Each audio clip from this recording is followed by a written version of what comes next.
Bonjour, bonjour, point trading du jour. Nous sommes le 17 mai 2019 et on va voir ce qui s'est passé sur le Bitcoin. Donc, depuis hier soir, hier soir on était le 16 mai, donc depuis hier soir, il y a eu la chute, une bonne chute du Bitcoin. Donc, comme j'avais dit précédemment, deux scénarios possibles. Alors, je vais faire un petit comeback pour vous montrer la journée. Alors, voici à peu près la journée d'hier. Donc, hier, on était à peu près comme ça. Euh, Quand j'avais fait la vidéo, on était donc dans la zone de range. Et comme je vous disais, donc le cours du Bitcoin est corrélé donc avec sa moyenne mobile. Il tourne autour et il reste confiné dans sa zone de range. Alors, qu'est-ce qui s'est passé ensuite? Donc, dans la nuit, vers 4 heures du matin.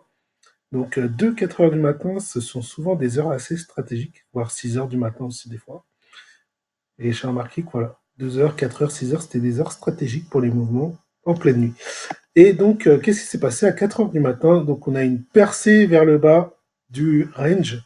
Donc, on a cassé le range en baissier, en sens baissier. Et donc, on a atteint même les 6 600 $ à peu près, 6 640 à peu près. Donc, ce qui est un très très fort mouvement de baisse en seulement 2 heures. Bien sûr, bon, le cours est remonté, et après, il a commencé à se stabiliser. Donc vraiment, la baisse a été très rapide. Donc moi, je ne traite pas la baisse.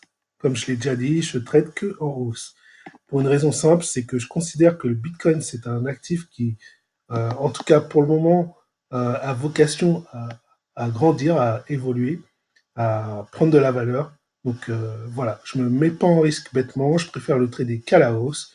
Au pire des cas, si je me trompe sur un trade à la hausse, il y a de fortes chances, il y a plus de chances qu'ils reprennent que vu que le cours du Bitcoin est censé remonter, monter, il y a plus de chances que voilà, que même si je laisse courir ce trade-là, eh ben, qu'il finisse par être gagnant.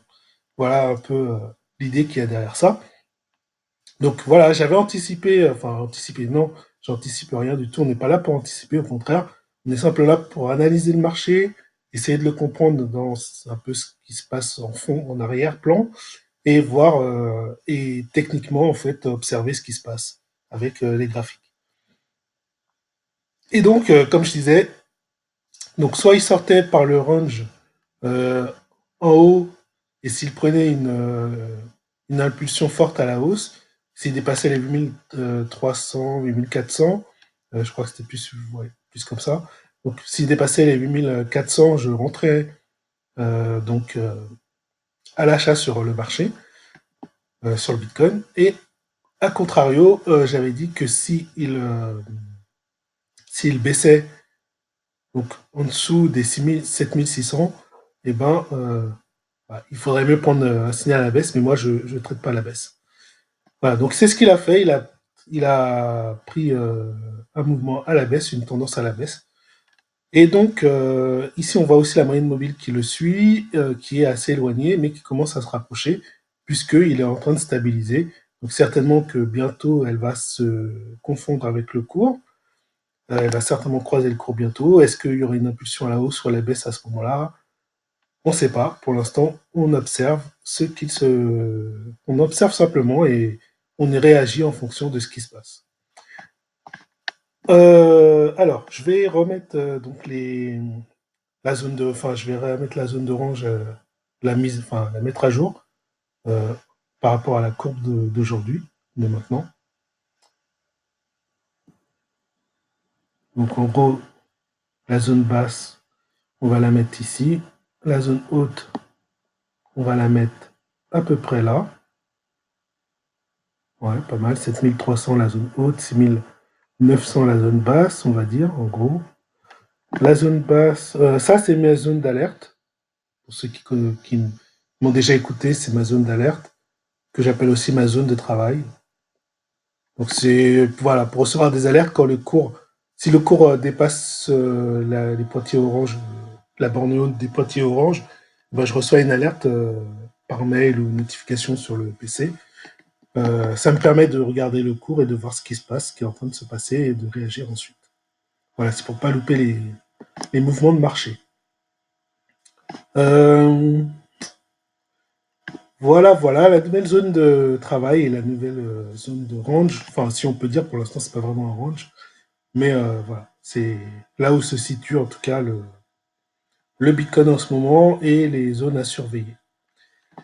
Bah voilà, donc je pense que si le Bitcoin franchit, enfin oui, la moyenne mobile là en verte, c'est une moyenne mobile 20 jours, enfin 20 heures par exemple, 20 périodes pour être plus simple. Donc s'il a franchi, puis qu'il franchit les 7 360 $ là, eh ben je rentrerai certainement en position, peut-être pas une forte position, puisqu'on a quand même eu une baisse il n'y a pas longtemps. Ce marché semble un peu mitigé, il semble un peu vouloir se reposer.